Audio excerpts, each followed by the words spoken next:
Grabe! Diyos mio, Santa Barbara Bendita! Alam nyo guys, isa lang napansin ko sa PDP Laban, napakagaling po talagang direktor ni former President Rodrigo Roa Duterte. Talagang mukhang malapit na guys. Malapit nang maging entertainment ang Philippine Senate. Paano ko nasabi? Tingnan nyo tong balitang to guys. Tingnan nyo. Tingnan nyo. Kita nyo yan? PDP bet. Philip Salvador running for senator in 2025. Grabe. Mapupuno ng mga laos na artista ang Senado. Grabe. Alam nyo guys, sa palagay ko napapanahon na. At mararapat na talaga guys, na baguhin ang ating konstitusyon kung saan po guys yung mga tatakbo or mga ihahalal ang kanilang sarili. Dapat po yung may mga alam. Hindi di porket natipuhan mo lang tumakbo ay tatakbo ka kahit bobo ka. Diba? Kasi tingnan nyo tong speech niya guys Ewan ko ba dito? Diyos ko po. Ayun sabi niya, ako po si Philip Salvador. Hindi po ako abogado. Proud pa siya, no? Hindi po ako doktor. Hindi po ako engineer. Mga typical na, di ba? Artista talaga yung pananalitaan, no?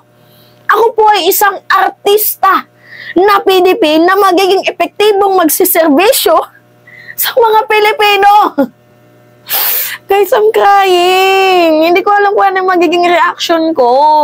Kasi guys, kung gusto mo lang naman kasing magserbisyo sa mamamayang Pilipino, pwede kang gumawa ng mga non-government organization nang hindi tumatakbo dyan sa Senado. Kasi hindi naman po you know what guys, hindi naman usaping pagtulong, hindi po guys umiikot sa usaping pagtulong ang pagiging senador. Legislator kayo, mambabatas kayo, paano yan kung bobo ka? Guys, nakikita niyo si Robin, di ba? Pansin niyo, artista, naging number 1, nanalo, di ba? Nung nanalo, anong ginawa sa kanyang posisyon bilang senador? Ayun, bobo. Yung asawa niya mismo, pinaglutan niya sa loob ng Senado, di ba? Mantakin niyo, tama ba 'yon? Ha? Di ba? Gusto niyo, guys sa totoo lang, ayokong laitin yung pagiging ama or pagkatao ni Philip Salvador. Pero guys yung ginagawa niya, reflection din yan sa kanyang sarili. Kung yung anak niya na nga, na si James, pinaubaya niya kay Chris, diba? Yung Pilipinas pa kaya? Guys, hindi sa akin ang galing yan Madami mga nag-comment niyan. Basahin natin Tingnan nyo Basa niyan. Sabi ni Coco, si Josh nga, pinaubaya kay Chris, buong Pilipinas pa kaya? Diba? Madami nag-comment yan guys, hindi lang ako. Alam nyo, para sa akin, sige sabihin na lang natin artista ka.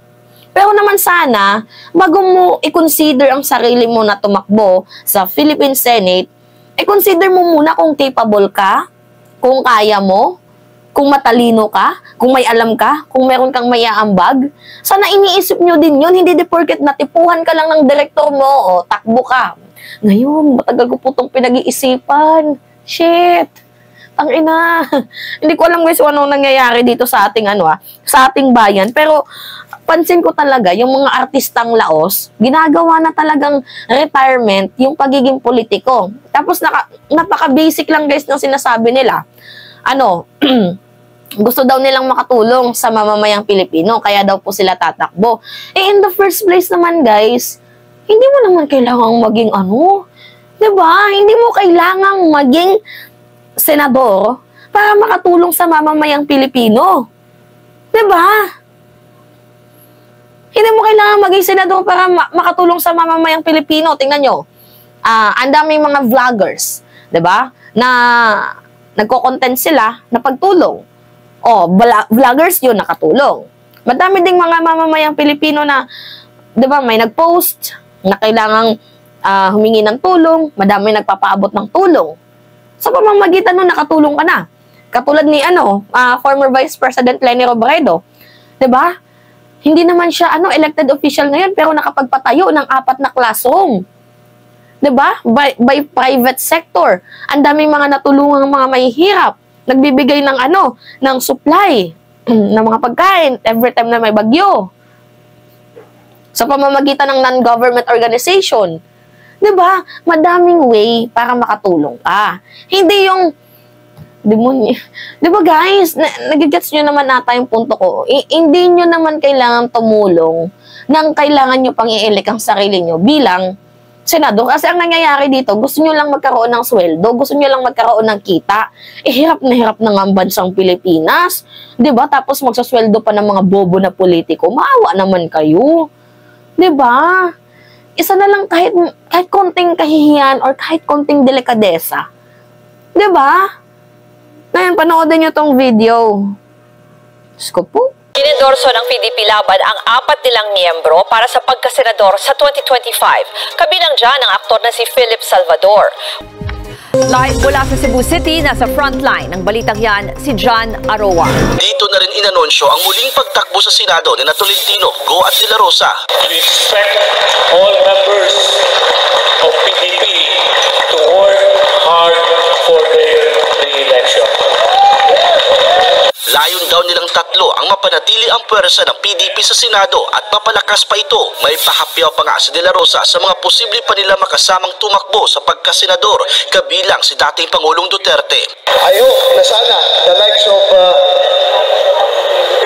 Kuya Ipe Salvador padagdag yan sa atin para nalakas tayo doon. At saka, baka mamaya magbagong isip ng ating party chairman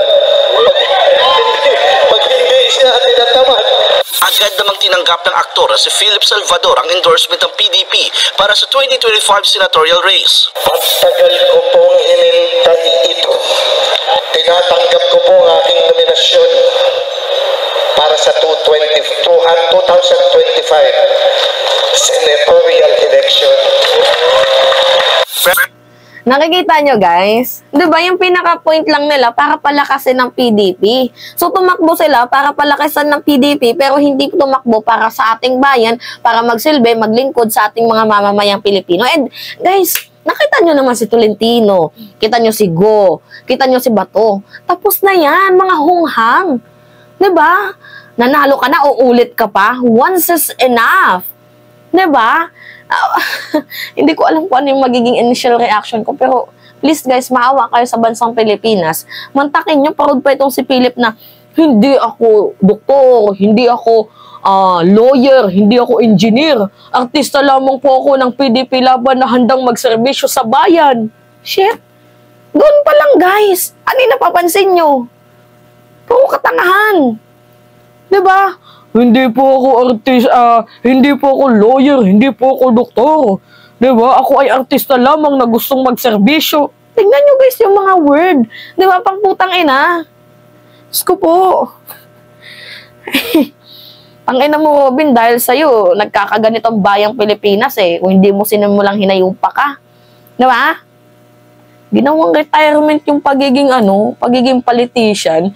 Guys, sa totoo lang ha, uulitin ko sa inyo, kung gusto nyong makatulong, madaming pamamaraan.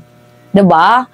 Pwede kayong ng non-government organization, tumulong sa mga orphanage, 'di ba? Magbigay ng mga relief goods sa mga liblib na baryo, ng mga malilitan 'di ba? Pwede kayong mag-raise ng funds naman to NGO, non-government organization, pero kailangan nyo pa bang tumakbo?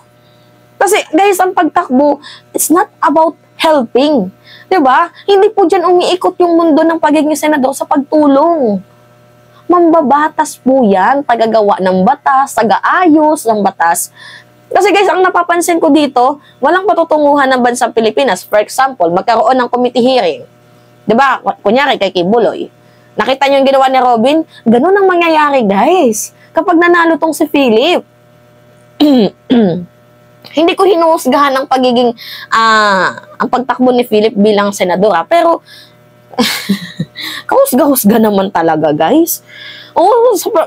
Sinabi niya pa lang, hindi ako doktor, hindi ako engineer, artista lamang ako. Anong maasahan natin sa kanya? Hindi nga, feeling ko, wala nga tong alam sa batas. Nakakasuka? Ew! Diyos ko po, ay kakahiya ba? Kahit man lang kunting kahiya na lang sana, ano? Ewan ko ba dito? Mahal ko ang bansang Pilipinas, pero hindi ka mahal-mahal ang Pilipinas kapag ganito yung mga taong tumatakbo. Anyway, yun lamang ho guys. At it's me again, si Mima Alicia nyo, at nagbabalik ulit para sa ating panibagong video.